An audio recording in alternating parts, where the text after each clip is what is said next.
Hey, happy Wednesday. Welcome. Thanks for joining me for our weekly Wednesday Wisdom video here on the Miracles Attraction community on Facebook. I'm Teresa McGallicher, and Carly Hardy, my friend and partner, and I created this community to help you understand the principles of A Course in Miracles, the law of attraction, and other universal laws, and reality transurfing so that you can manifest the life of your dreams, so that you can have a better connection with your source and be more aligned. So today I'm continuing my series on dreams, what dreams are all about, how to manifest your dreams, and living in this dream illusory world that we find ourselves in. So I wanted to talk, this is my fourth video, by the way. I've done 3 previous videos. And today I wanted to address scripting your dreams, which is one of the most powerful practices that you can implement to have a better life while you're stuck in this 3D illusion. Thank you so much for joining me. I'd love to see you on here. Karen, hi. Angel, Mary, Sherry, Lynn, great to see you guys. So I saw a definition for wisdom that I thought was brilliant yesterday. And what it said was that wisdom is the memory without the emotional charge.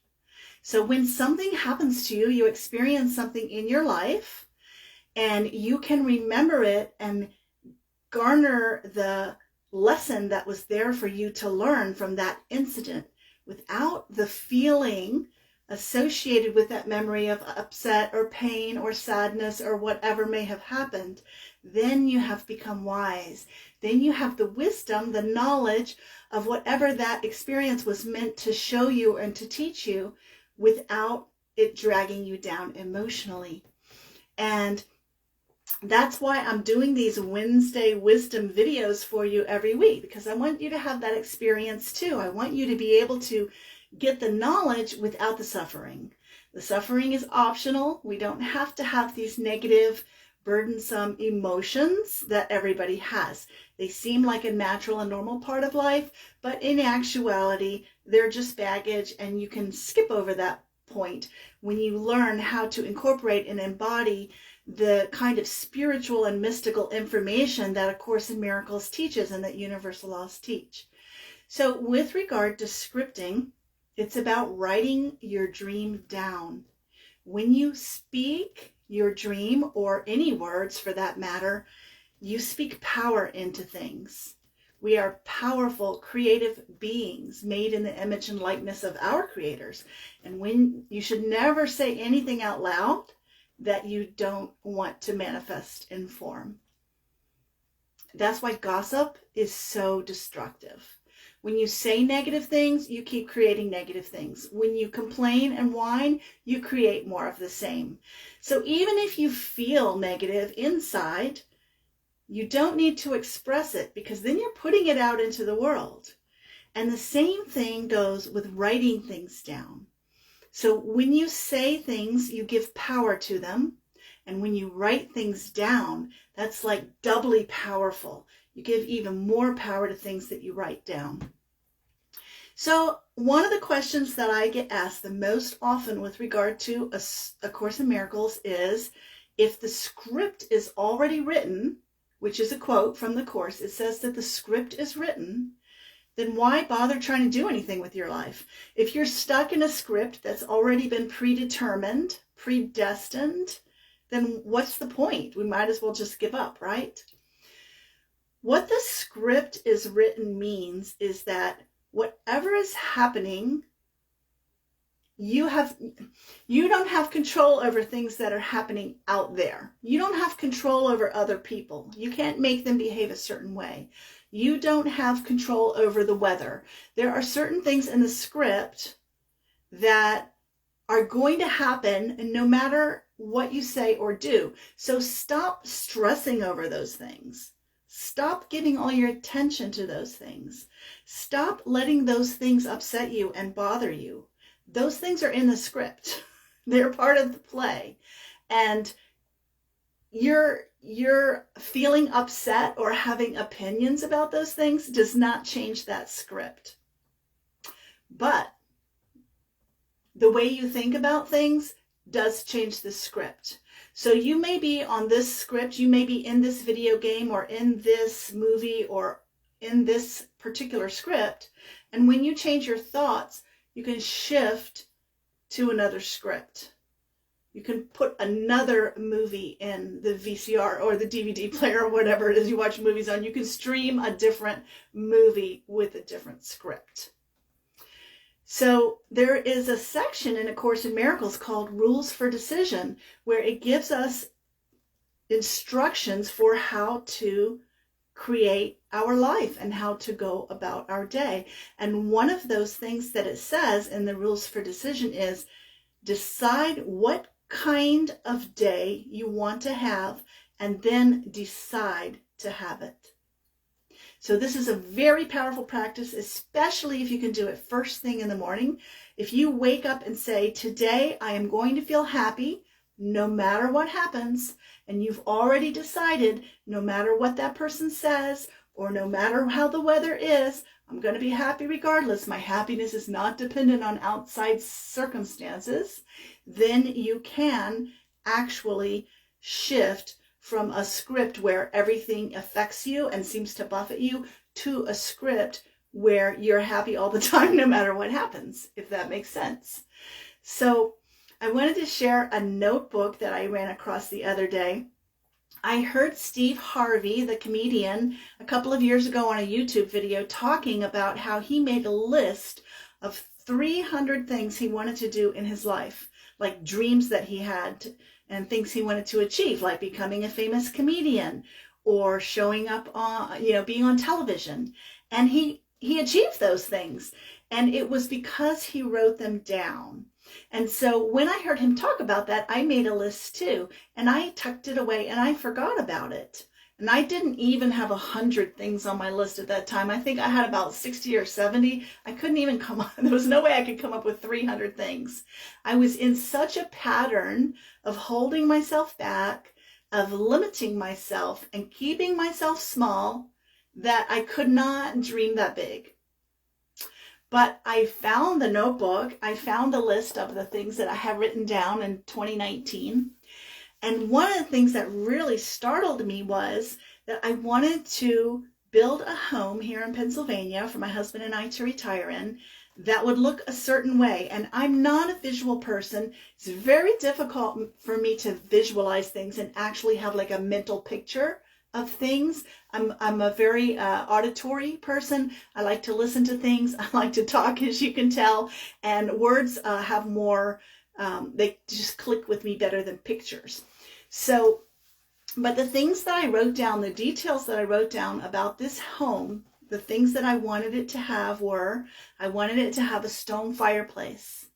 I wanted it to feel like a ski chalet or a cabin in the mountains.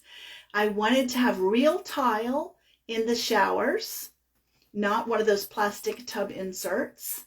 And I wanted to have a fabulous kitchen. And there were just a few details like this, a few things that were important to me that I put on that list. Well, when I found the notebook the other day and pulled it out, I was like, oh my God, that perfectly describes the house that we ended up in. I have a stone fireplace. I have real tiles in both bathrooms. I have a fantastic kitchen, like things that I could not have visualized or even dreamed of 3 years ago before we had even started the build process here. So it was tucked away in the back of my subconscious, and those things materialized. And then there's more recent things that I have on this list, like last year, I wanted a new laptop. I wanted my own laptop. I never even had my own laptop. I used to borrow my husband's all the time. And I wanted a new phone. But every time I started having trouble with my phone, my husband would say, let's go buy you a new phone. And I'd be like, no, I don't want to spend the money. I can make do with this one for a little longer. I'm just going to delete all the excess stuff on here to make more space.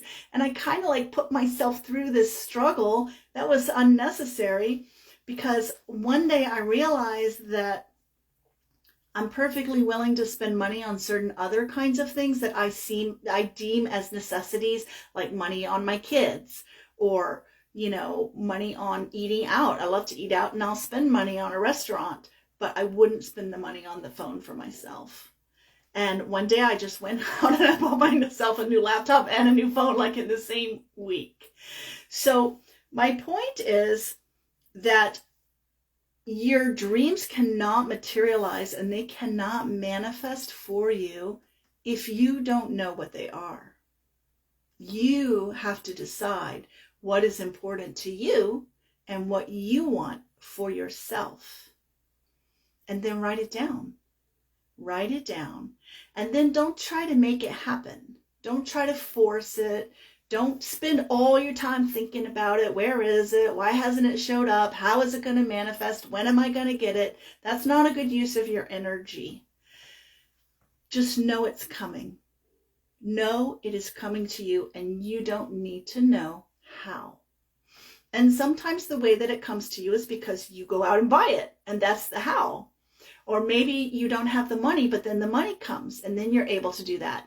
Or you might receive it as a gift. Or you might just find it. I found $20 laying on the side of the road here one day when I was out for a walk. I never could have dreamed that that would happen. I live in not a very wealthy area here. People don't routinely throw $20 bills on the side of the road. So miracles happen all the time. And if you're open to receive the miracles, they can come to you. You have to open yourself. You have to be open to receive. You have to know that you deserve them. You have to decide what it is you want. Be specific, because if you go into a restaurant and you just tell the waiter, bring me something yummy, God only knows what you're going to get. You may not get anything. You need to be specific. And then don't be attached. Don't be attached to when it will show up, how it will show up. And don't believe that you're going to have to lose something in order to gain something else, because that's purely an ego thought that there is a limited supply of stuff for everybody in the universe. There's always more where that came from. Everything comes from thoughts, and then it's created in form.